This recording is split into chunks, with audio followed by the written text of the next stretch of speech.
So today we're going to be doing a tutorial on how to set up a dividend reinvestment plan in Australia. This video was suggested by Abhinav, so thank you so much for your comment. Now, as usual, this video is not financial advice. I'm not a financial advisor. This video is simply for education/entertainment purposes. We're not really going to talk about the pros and cons of setting up a DRP. That is for another video. This is strictly the tutorial. Let's jump into it. So firstly, before doing anything, you're going to want to register your shares. So when you buy shares from a broker, they don't automatically get registered. The broker themselves basically handle the buy and sell process. They basically handle the actual transaction.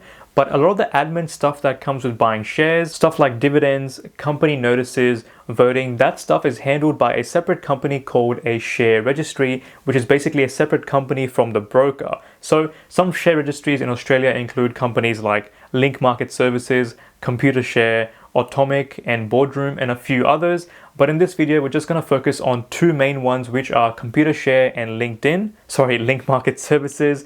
These two are the most popular in Australia. I've spoken to a couple of investors as well, and these two seem to be the most popular ones. So we're going to do a tutorial on how to set up a DRP on both these platforms. But first, let's talk about registering on these platforms in the first place. So when you buy a share in Australia, most likely you will get a letter that looks something like this, right? So obviously I've blurred out my full name and my SRN/HIN, but basically you can see that a letter will be sent to your mail and it'll look something like this. So the main information in this letter that you need to look out for is the SRN/HIN, which is in red, as you guys can see. Now this number is very important because this is used to essentially identify yourself when you create an account. And as you can see, as per the letter, Computershare is the share registry for the share that I bought. So let's go on to Computershare's website. So we're on to the main page for the Computershare website, and we've got two buttons, log in and register now. So of course we're going to click on register now if you're a first time user and if you haven't done this before. So once you click on that, you'll be taken to this screen, and essentially you just need to fill it out with some very basic details. So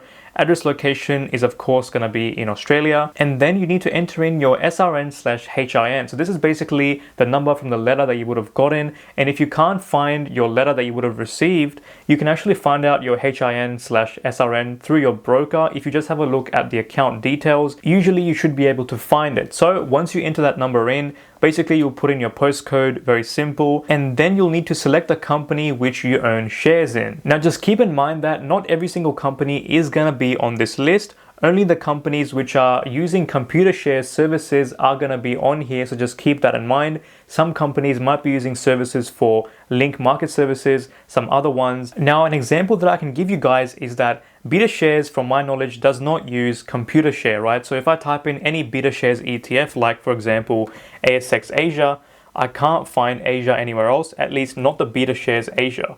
If I even type in the BetaShares name, I cannot find their ETFs at all. However, if I type in any Vanguard ETF, I should be able to find them because Vanguard uses Computershare for their share registry. So if I just type in, VDHG, for example, I should be able to find their ETF, as you guys can see. And similarly, if I type in VAS, I should be able to find that ETF as well. So that was just a simple explanation. Once you fill this out, you can click on agree and continue. Now, once you click on that, you'll be taken to a second screen, which is the user registration screen. And as you can see, you just need to fill out some basic information about yourself, like your name, email, phone number, user ID. You can just create a username that you can remember. Make sure it's very easy to do that.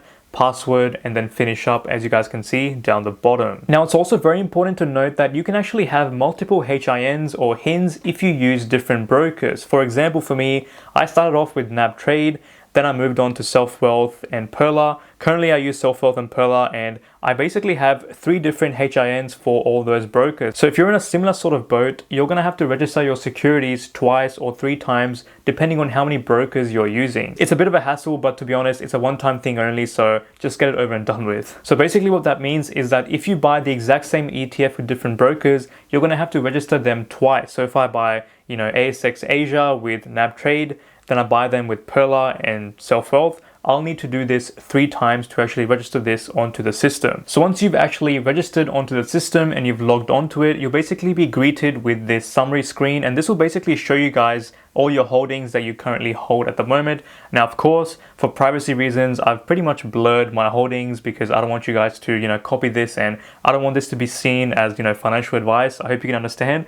but that's just for those sorts of reasons. But once you're on the screen, you're going to want to click on profile at the top right. Okay, so I'm going to click on it, and once you've done that, you can basically see a bunch of details here that if you're a first-time investor, you'll need to fill out the stuff on the left. So stuff like addresses, bank details, communication, and things like that. I highly recommend you fill these out as well, because this is very important. If the company is going to send you, notices and stuff like that, you want to make sure that this stuff is filled out completely. Because if you haven't done this, there may have been some scenarios in the past where the company has issued dividends. However, you haven't received any dividends in your bank account because you haven't actually filled out these banking details. So it's very important to fill these out straight away, and Computershare can basically facilitate those dividends to be paid into your bank account. Now with these options, you can also see that reinvestment plans is here as well, very conveniently. So we're going to click on this and it'll take us to a different screen. And from here, we can basically click on this list and get a bunch of ETFs that we currently own that are eligible for dividend reinvestment plans. So I'll click on this and I'll just select a random kind of security that I hold. And this will take me to a different screen. As you guys can see, it's currently loading.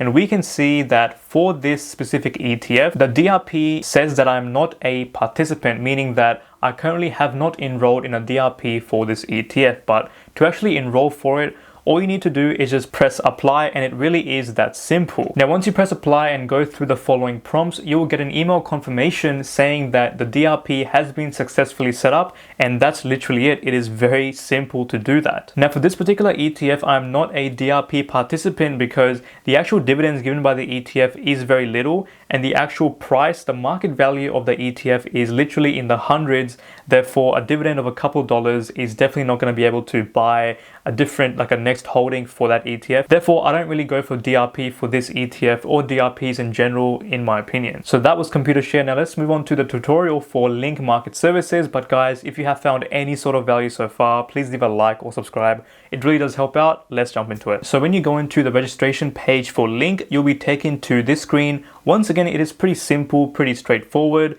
With the issuer name, you'll need to put in the actual company of the ETF, which we'll get into. The HIN/SRN, once again, is pretty simple. You can find this information from your broker. If you use multiple brokers, make sure to do this step a couple times. So as an example, if you bought a bunch of BetaShares ETFs, they will pop up straight away. So I'll just put in BetaShares as an example, and we can see that BetaShares definitely comes up. But by contrast, if I type in, Vanguard ETFs, Vanguard will not come up. It says issuer not found because Vanguard is specifically using Computershare, so just keep that in mind. Now, if you've bought some ETFs or bought some shares and you're not too sure what share registry the company has opted in for, this information is literally so easy to Google, and let me show you. You can literally just put in Google, share registry Vanguard, and you can literally find a web page that will tell you what share registry these guys use. It's very simple. So basically, once you Google this, if you look on the third link and basically click on it, you'll find that Vanguard clearly says that they work with Computershare as their nominated share registry. And for any share or any ETF, you can basically just Google this information. It's basically public information for your ease. And also one more tip, if this information is not available on Google or on their website,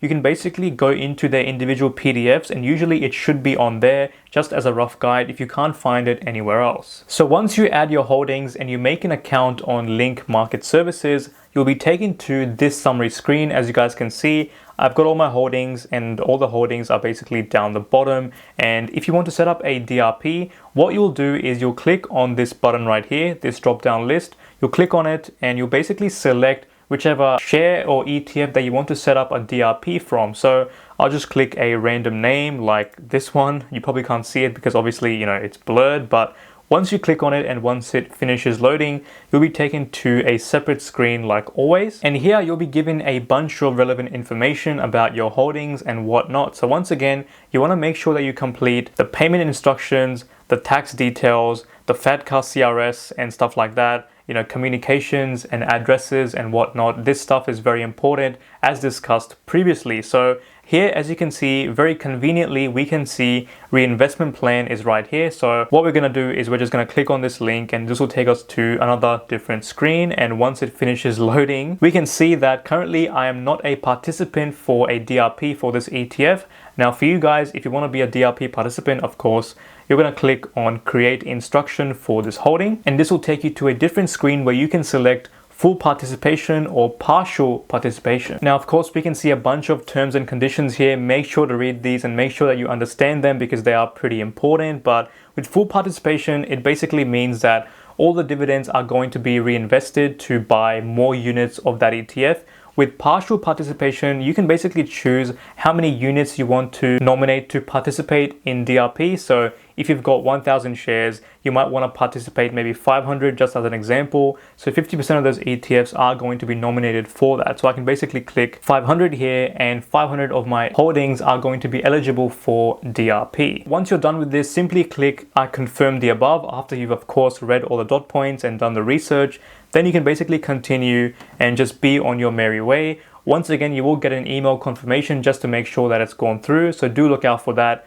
Make sure that the email has not gone into your junk folder. Add the sender to your contact list just to be sure, and you should be all good to go. Now, after setting this up, you may also get a mail a couple of days later just to confirm that it's been done. These people love to send out mails, which is very annoying, but it is what it is. And I would suggest that if you can change your communication preferences from physical mail to email, that'll make your life so much easier because buying shares in Australia automatically means that you're going to be bombarded with mail after mail. Now, this was only a tutorial. However, if you want to know some of the pros and cons of setting up a DRP and some things you should know, do let me know in the comments. And once again, thank you to Abhinav for this video suggestion. I do appreciate it. I should have done this video a lot sooner. Now, if you enjoyed this video, you might also want to check out my beginner playlist right here. The videos in this playlist include stuff like the mistakes and the lessons that I've learned so far, micro investing, ETFs, and some things you need to consider as well before starting to invest. The videos in this can literally save you thousands, so I do recommend it. And guys, thank you so much for watching. Please like and subscribe, and I'll see you in the next one. Bye now. And here you